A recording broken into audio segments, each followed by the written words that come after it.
प्रधानमंत्री के ऐलान के बाद आज तीनों कृषि कानूनों की वापसी पर संसद की मुहर भी लग गई है। भारी हंगामे के बीच कृषि वापसी कानून बिल संसद के दोनों सदनों से पास हो गया। दोनों सदनों में बिल को कृषि मंत्री नरेंद्र सिंह तोमर ने पेश किया। इस दौरान विपक्षी दल बिल पर चर्चा की मांग को लेकर अड़े रहे, जिसकी वजह से सदन में काफी देर तक हंगामा होता रहा। हालांकि ध्वनि मत से बिल पास हो गया। अब राष्ट्रपति की मंजूरी मिलते ही तीनों ही कानून वापस हो जाएंगे। संसद में कृषि कानून वापसी बिल पास होने के बाद कांग्रेस ने आरोप लगाया कि बिना चर्चा के बिल को पास करा दिया गया। पार्लियामेंट में इसके बारे में चर्चा नहीं होने दी। यह दिखाता है कि सरकार डिस्कशन से डरती है और दिखाता है कि सरकार जानती है कि उन्होंने गलत काम किया और सरकार डरती है। डिस्कशन जो हमारे किसान भाई शहीद हुए उनके बारे में है, वो जो 700 किसान जिन्होंने अपनी जान दी उनके बारे में डिस्कशन होना था। बाजार में नए कोरोना वेरिएंट की चिंताओं के बीच आज खींचतान का दिन रहा। हफ्ते के पहले दिन बुल्स और बीएस दिन भर रास्ता कशी करते रहे, लेकिन अंत में बुल्स बाजार को हरे रंग में रखने में कामयाब रहे। बाजार का पूरा हाल समझते हैं सुमित मेहरोत्रा से। सुमित, बताएं आज की हाइलाइट्स क्या रही? देखिए, बहुत ही इंटरेस्टिंग मार्केट आज का देखने को मिला, जहां पे शुरुआती कारोबार में भारतीय बाजारों में तेज बिकवाली आई। 17,000 के नीचे मार्केट्स कामकाज कर रहे थे। उसके बाद लोअर लेवल से एक बढ़िया रिकवरी के बाद मार्केट्स में एक समय में लगा कि बुल्स हावी होंगे और शायद मिड कैप स्मॉल कैप भी तेजी से रिकवर करेगा, लेकिन सेकेंड हाफ तक आते आते तक भारतीय बाजारों में सिर्फ इंडेक्स फ्रंट पर ही एक रिकवरी आते हुए दिखाई पड़ी। निफ्टी बैंक जो कि मोरलेस रिकवरी में इतना ज़्यादा पार्टिसिपेट नहीं करता दिखाई पड़ा, वहाँ प्रेशर भी रहा है लेवल से। और उसके अलावा स्मॉल कैप मिड कैप में तो तेज़ बिकवाली रही, करीब 2.5 से 3% के आसपास की बिकवाली स्मॉल कैप में और रफली 1 से 1.5% की बिकवाली मिड कैप इंडेक्स में आते हुए दिखाई पड़ी। ब्रॉडर बेस मार्केट में सेलिंग थी, लेकिन फ्रंट लाइन इंडेक्स में हैवी वेट्स के दम पे बाजारों में खरीदारी बनते हुए दिखाई पड़ी। इसीलिए आज मेजरली फ्रंट लाइन तो आपको चलता हुआ दिखाई पड़ेगा, लेकिन ब्रॉडर बेस मार्केट्स में जो पोर्टफोलियोज हैं उसमें मनी वाइप आउट होते हुए दिखाई पड़ेगी। तो ओवरऑल एक इंटरेस्टिंग सेशन, जबकि उतार चढ़ाव बहुत रहा और उतार चढ़ाव के बीच फ्रंट लाइन में कामकाज रहा, मिड कैप में बिकवाली। तो इस खींचतान के बीच ये बताइए कि शेयर्स कौन से चढ़े और कौन से गिरे आज? देखिए, आज पहले निफ्टी के टॉप गेनर्स की बात की जाए तो उसमें कुछ आईटी का पार्टिसिपेशन जरूर आता हुआ दिखाई पड़ा और कुछ हद तक हैवी वेट्स भी मार्केट को सपोर्ट प्रोवाइड करा रहे थे। कोटक महिंद्रा बैंक 3% ऊपर, एचसीएल टेक 2% ऊपर, एचडीएफसी लाइफ 2% ऊपर, टीसीएस करीब 1.5% ऊपर कामकाज करते हुए दिखाई पड़ रहे थे। प्रेशर में था बीपीसीएल 2.5% की बिकवाली, अदानी पोर्ट 2% नीचे, ओएनजीसी 2% नीचे, सन फार्मा करीब 2% की बिकवाली यहां पर आते हुए दिखाई पड़ी। इसके अलावा मिड कैप गेनर्स में वोडाफोन आइडिया 3.5% ऊपर, हिंदुस्तान एरोनॉटिक्स करीब 1% ऊपर, टीवीएस मोटर करीब 1% ऊपर और वोल्टास 1% की तेजी यहां आते हुए दिखाई पड़ी। मिड कैप लूजर्स की बात की जाए तो आईआरसीटीसी 6% नीचे, टाटा पावर 4% नीचे, जी एंटरटेनमेंट 4% नीचे और ग्लेनमार्क करीब 4% की बिकवाली यहां पर आते हुए दिखाई पड़ी। एफ&ओ गेनर में डॉक्टर लाल पैथलैब लीड कर रहा था 6.5% की तेजी के साथ, इप्का 5% ऊपर, वोडाफोन करीब 3.5% ऊपर और कोटक रफली 3% की तेजी यहां देखने को मिली। मिड कैप एफ&ओ लूजर्स की अगर बात की जाए तो डेल्टा कॉप करीब 7% टूटा, इंडिया बुल्स करीब 6.5% नीचे, आईआरसीटीसी 6% नीचे और ग्रैन्यूल्स इंडिया रफली 6% की बिकवाली यहां पर आते हुए दिखाई पड़ी। इसके अलावा आज आईटी ने बाजी मारी तो उसमें एचसीएल टेक लीड करता हुआ 2% ऊपर, टीसीएस 1.5% ऊपर, एलएनटी इन्फोटेक और विप्रो करीब 1.5% की तेजी यहां पर आते हुए दिखाई पड़ी। इसके अलावा आज बैंकिंग में प्रेशर था तो बंधन 5% नीचे, आईडीएफसी 2.5% नीचे, आरबीएल 2.5% नीचे और पीएनबी में भी करीब 2.5% की बिकवाली आज के सत्र के अंदर बनते हुए दिखाई पड़ी।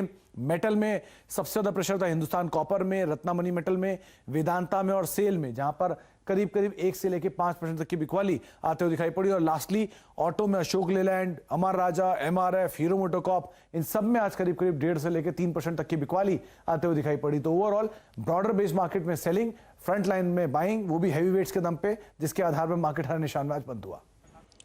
शुक्रिया सुमित। इधर सुप्रीम कोर्ट ने अमेजॉन और फ्यूचर डील मामले में अमेजॉन को अंतरिम राहत जरूर दी है। सुप्रीम कोर्ट ने सीसीआई को डील पर फैसला लेने के लिए 2 हफ्ते का वक्त दे दिया है। अमेजॉन ने सीसीआई के फैसला लेने पर रोक लगाने की वैसे मांग की थी। डिटेल लेते हैं असीम मनचंदा से। असीम, ये बताइए अमेजॉन के लिए क्या ये वाकई राहत है और सीसीआई कब तक फैसला लेगा? देखिए, जो व्यापारियों की संस्था केट है उसने दिल्ली हाईकोर्ट में एक याचिका दायर की थी और कहा था कि जो सीसीआई है वो अमेजन और फ्यूचर डील के अंदर जो एफडीआई नियमों का उल्लंघन हुआ है उसके ऊपर फैसला जो है जल्द से जल्द ले। तो जो दिल्ली हाई कोर्ट है उसने सीसीआई को आदेश दिए थे कि वो 29 नवंबर तक इसके ऊपर फैसला जो है वो ले। उसके बाद जो सीसीआई है उसने अमेजन ग्रुप को नोटिस जो है वो भेजा और उपस्थित होने के लिए कहा। अमेजन जो है उस पूरी प्रोसेस को स्टॉल जो है वो करना चाहता था, उसने वहां पर प्रोसेस को रोकने की कोशिश जो है वो की। इसके बाद सुप्रीम कोर्ट में उसने एक याचिका जो है वो दायर की। सुप्रीम कोर्ट में आज इस मामले की सुनवाई जो है हुई। सुप्रीम कोर्ट ने किसी भी तरह की राहत देने से इंकार जो है वो कर दिया। सुप्रीम कोर्ट का कहना था कि जो भी आपको प्रेजेंटेशन देना है वो आप सीसीआई के सामने जो वो दे सकते हैं और सीसीआई जो है 2 हफ्ते के अंदर अंदर इस डील के ऊपर फैसला जो वो लेगा। तो अमेजन को किसी भी तरह की राहत जो वो नहीं मिली है। दूसरी तरफ जो ईडी है उसने भी एफडीआई नियमों के उल्लंघन की जांच जो है वो तेज कर दी है। खासतौर पर उसने 6 दिसंबर को जो अमेजन है और फ्यूचर के अधिकारियों को संबंधित दस्तावेज के साथ जो है वो बुलाया है। तो कुल मिलाकर के जो अमेजन है उसकी मुश्किलें जो है यहां से बढ़ने वाली है। तो ये थी अमेजन की कहानी फ्यूचर डील मामले में। असीम, आपकी एक और खबर है। सरकार ने नए साल में टेलीकॉम कंपनियों को राहत देने का लक्ष्य रखा है। दूरसंचार विभाग ने टेलीकॉम सेक्टर में दूसरे चरण के रिफॉर्म्स के तहत काम करना शुरू कर दिया है और सूत्रों के मुताबिक मंत्री ने विभाग के अधिकारियों के साथ एक बैठक भी की है। असीम, ये बताइए कि किस तरीके की राहत और रिफॉर्म की बात हो रही है? देखिए, सरकार जो है टेलीकॉम कंपनियों को एक राहत पैकेज जो दे चुकी है। अब सरकार ने दूसरे चरण के रिफॉर्म्स करने की तैयारी जो है शुरू कर दी है। जो हमें सूत्रों के हवाले से जानकारी मिल रही है कि जो टेलीकॉम मंत्री हैं उन्होंने पिछले हफ्ते दूरसंचार विभाग के अधिकारियों के साथ बैठक की। उनसे सुझाव मांगे कि किस तरह से टेलीकॉम सेक्टर में फर्दर रिफॉर्म जो है वो किए जा सकते हैं। खासतौर पर कई सारे सुझाव जो निकल करके आए, जिसमें यह था कि बैकहॉल स्पेक्ट्रम के लिए एक पॉलिसी जो है वो लेकर के आना। दूसरा ये कि जितने भी कोर्ट केसेस पेंडिंग है उनको तेजी से रिजोल्व जो है वो करना, ताकि जो कंपनियां उनको लड़ाई जो है कोर्ट्स के अंदर लंबी जो है वो ना लड़नी पड़े। तो इस तरह से सब जो टेलीकॉम कंपनियां उनसे भी सुझाव जो है वो मांगे जाएंगे। जो भी सुझाव निकल करके आएंगे इनके आधार पर दूसरे चरण का रिफॉर्म जो है वो किए जाएंगे। खासतौर पर सरकार का इरादा है कि नए साल में टेलीकॉम कंपनियों को ये दूसरा राहत पैकेज जो है वो दिया जाए। तो सरकार ने अब इसकी तैयारी जो है काफी तेज कर दी है और जल्द ही दूसरे पैकेज की घोषणा जो है टेलीकॉम कंपनियों के लिए हो सकती है। बहुत बहुत शुक्रिया असीम। बढ़ते हैं आगे। कोरोना के नए वेरिएंट ओमिक्रॉन को लेकर दुनिया भर में अलर्ट है। भारत सरकार भी लगातार निगरानी पर जोर दे रही है। इस बीच खबर यह है कि दक्षिण अफ्रीका से आए एक संदिग्ध मरीज का मुंबई के पास डोंबिवली में इलाज चल रहा है। डिटेल लेते हैं दीपाली नंदा से। दीपाली, आपसे 2 सवाल होंगे। सबसे पहले ये बताएं कि जिस मरीज की हम बात कर रहे हैं, संदिग्ध मरीज की, उसके बारे में क्या अपडेट है? देखिए, जो शुरुआती जानकारी मिल रही है उसके मुताबिक एक व्यक्ति जो साउथ अफ्रीका के केप टाउन से पहले दिल्ली पहुंचा और फिर बाद में 24 नवंबर को मुंबई पहुंचा, वो कोविड पॉजिटिव पाए गए हैं। हालांकि क्या वो नए वेरिएंट से संक्रमित है या नहीं, इसकी जांच की जा रही है। इसके लिए बाकायदा उनके सैंपल को जीनोम सीक्वेंसिंग के लिए भेजा गया है। साथ ही साथ जो उनके परिवार वाले हैं और पिछले एक हफ्ते में वो जहां जहां गए हैं वहां पर कॉन्टैक्ट ट्रेसिंग की जा रही है। तो फिलहाल ये कहना कि वो पॉजिटिव क्या उसी वेरिएंट से है या नहीं, तो ये इस बात की पुष्टि नहीं हो पाई है।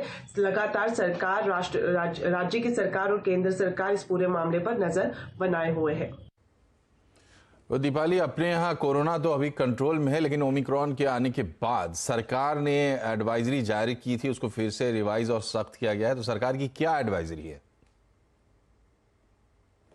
देखिए, अगर ओमिक्रॉन की बात करें तो जिस तरह की खबरें सामने आ रही है कि काफी ज्यादा म्यूटेशन है इस वायरस में, काफी तेजी से फैलता है। इसके चलते जो केंद्र सरकार है, खासतौर पर स्वास्थ्य मंत्रालय की तरफ से लगातार सभी राज्यों और यूनियन टेरिटरीज को गाइडलाइंस इशू की जा रही है। हाल ही में एक हाई लेवल मीटिंग के बाद फिर से गाइडलाइंस इशू की गई हैं, जिसमें जो बदलाव किए गए हैं वो ये कि जितने भी अंतर्राष्ट्रीय ट्रैवलर हैं जो विदेश से भारत में आ रहे हैं उनकी स्क्रीनिंग काफी कड़ी की जाएगी। खासतौर पर जो 12 देश हैं जिन्हें केंद्र सरकार की तरफ से हाई रिस्क कैटेगरी में शामिल किया गया है, जिसमें साउथ अफ्रीका, इजराइल, हांगकांग जैसे नाम शामिल हैं। जो भी व्यक्ति यहाँ से एयरपोर्ट पर आ रहे हैं वहां पर उनके लिए जरूरी होगा बताना कि बीते 14 दिन वो किधर रहे, क्या उनकी ट्रैवल हिस्ट्री रही है। साथ ही साथ एयरपोर्ट पर भी उन्हें कोविड टेस्ट करवाना मैंडेटरी किया गया है और अगर रिपोर्ट नेगेटिव भी आती है तब भी कम से कम 7 दिन उन्हें क्वारंटीन में रहना जरूरी होगा। तो ये नई गाइडलाइन स्वास्थ्य मंत्रालय की तरफ से जारी की गई है।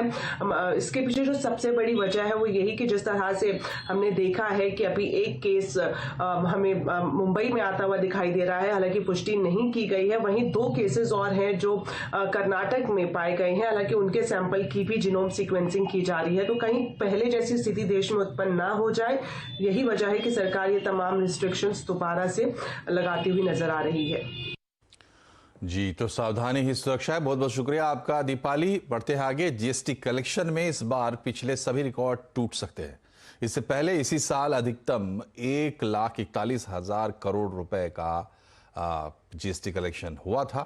सूत्रों के मुताबिक इस महीने आंकड़ा इससे भी बड़ा होगा। डिटेल लेते हैं आलोक प्रियदर्शी से। आलोक, बताएं क्या आपके सूत्र क्या कह रहे हैं कि इसकी वजह क्या है, जीएसटी कलेक्शन बढ़ेगी और कितना होगा इस बार जीएसटी कलेक्शन?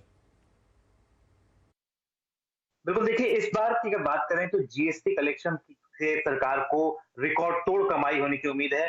और मैं बता दूं कि इस बार जो जीएसटी के इतिहास में जो सबसे ज्यादा कलेक्शन 1 मई को जो दर्ज हुआ था 1,41,000 करोड़, उसको भी पार कर सकता है और अंदाजन 1.5 लाख करोड़ के आसपास ये आंकड़ा पहुंच सकता है, जो आज तक का सबसे बड़ा कलेक्शन हो सकता है। इसके पीछे जो बड़ी वजह है वो अगर देखें तो जो e-way bill collection, e-way bill generation हुआ है अक्टूबर महीने में, वो अपने आप में सबसे ज्यादा आज तक का है। जब 1 मई को आंकड़े आए थे 1,41,000 करोड़, तो उस वक्त 7 करोड़ 12 लाख ही ईवे बिल जनरेट हुए थे।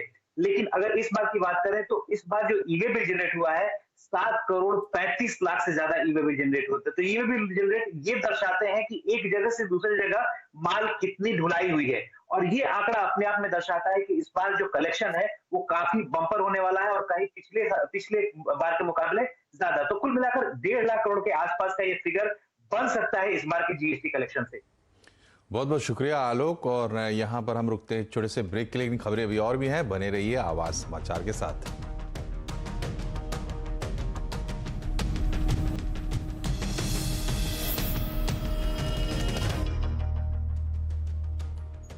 ब्रेक के बाद एक बार फिर से आपका स्वागत है आवाज समाचार में। ईशा लीडरशिप एकेडमी के बिजनेस लीडरशिप कार्यक्रम Isha insight the DNA of success को शुरू करते हुए सदगुरु ने कहा 21वीं सदी बिजनेस लीडरशिप को लाभ से उद्देश्य की ओर ले जाने के बारे में है। इस 4 दिनों के कार्यक्रम को सदगुरु ने डिजाइन किया है। इसमें 20 देशों के उद्यमियों, सीईओज और CXOs को ने हिस्सा लिया है। If you are burning with a purpose, you will be vibrant and you will create a vibrant situation, and that is the way well-being happens to you and everybody else around you. कार्यक्रम में शिरकत करते हुए अमूल के CMD RS Sodhi ने कहा कि quality से कभी कॉम्प्रोमाइज नहीं किया जा सकता, चाहे बिजनेस हो चाहे लाइफ हो। In quality, there's nothing like chalta hai, or little bit here. And that is why the blind faith in the brand comes. That is why nobody is able to, that is the entry barrier you can.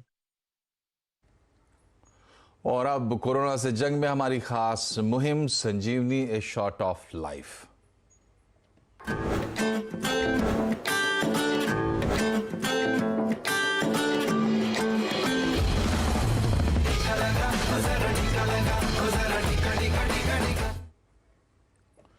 Corona महामारी के खिलाफ भारत की लड़ाई जारी है और अब 100% corona टीकाकरण के लिए कई तरह के अभियान चलाए जा रहे हैं। बिहार के शेखपुरा में भी 18 साल से ऊपर के सब लोगों को टीका का पहला डोज लगाने के लिए एक मुहिम शुरू की गई है।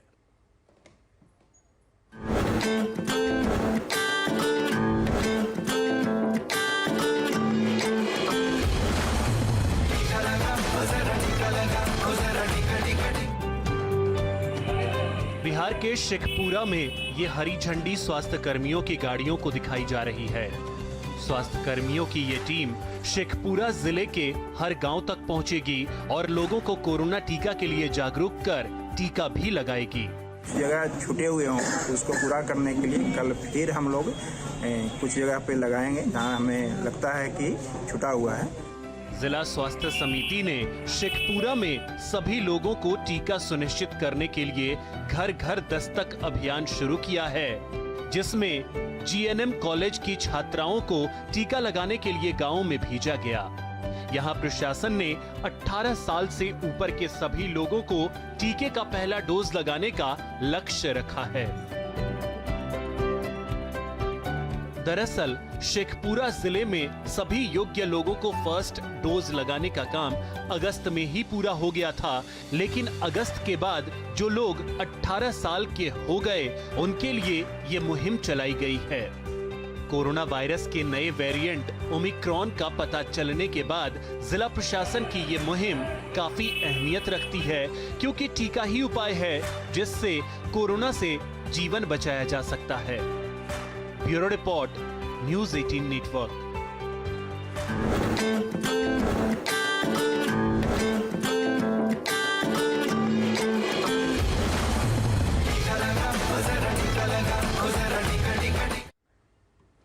इसी के साथ बुलेटिन में फिलहाल इतना ही। इन खबरों पर लगातार अपडेट रहिए। CNBC आवाज से जुड़े रहिए। ट्विटर, फेसबुक और यूट्यूब के जरिए।